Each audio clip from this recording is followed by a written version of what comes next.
الناس یغضبون حین یسأل واللہ یغضب حین لا یسأل. بندے اس لیے ناراض ہوندے جس لیے منگو، خدا اس وقت ناراض ہوندا جس وقت نہ منگو.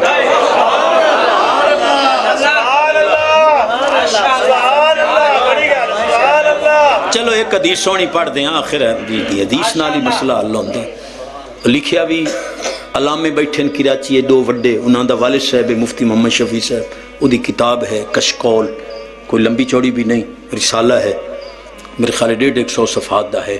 وہ دے اندر اس نے بڑی با کمال گل لکھی ہے کہ حضرت طلحہ بن برہ رضی اللہ تعالیٰ عنہ دی پاک ساتھ آپ اللہ تواڑی ساڑی بچے انہاں دے قدمہ دی دھول دا صدقہ سب دی صحت عمر برقرار.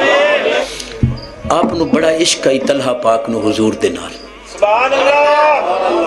انہاں دا آخری وقت ہویا، نبی پاک صلی اللہ علیہ وسلم تشریف لے آئے، سرکار دو عالم صلی اللہ علیہ وسلم نے تیمارداری کی تھی تے جاندے ہویا سرکار فرما گئے کہ انہاں وصال کر جانا ہے تے رات نو مینوں سدنا، میں خود دا جنازہ پڑھا. سونے تھوڑی دیر سکون چلے گئے، پھر واپس تشریف لے آئے. قوم مبارک تو جس لئے باہر آئے، فرمایا سرکار تشریف لے آئے تیمارداری کر گئے، میں فوت ہو جانا ہے، تسی میرے جنازے دی اطلاع حضور نو نہیں دینی. اے محبت دا معراج ہے. حضور کیوں؟ فرمایا 3 میل دور ہے ساڑی وستی سونے دے مدینے پاک کولوں تے درمیانے یہودیاں دی وستی ہے. سرکار رات نو تشریف لے آویں، کوئی یہودی میرے محبوب نو تکلیف دے وے میرے کول برتا.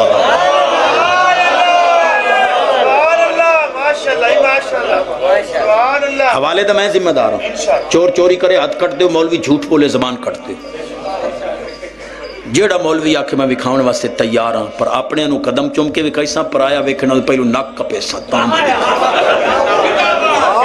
حوالے ویکھ لیں دے نہیں منے دے نہیں، نک کپے ہو سی پتہ تو لگ سی بھائی نک کپی سے بڑا عظیم حوالہ دے رہے ہیں. سرکار صبح تشریف لے آئے، نماز فجر تو بعد انصار صحابہ پاک حضور دے نالن. سرکار نے قبر دے اتے کھڑے ہو کے فرمایا صفحہ بناؤ میدہ جنازہ پڑھ. سرکار نے قبر انور تے جنازہ پڑھ کے پتریران دا علامہ مجتہد پہ لکھ دے کہ سرکار نے رافع یدیہ جنازے تو بعد دعا واسطے ہاتھ چک کے عرض کیتا اللہم الق طلحہ وہو یدحک الیک وانت تدحک الی.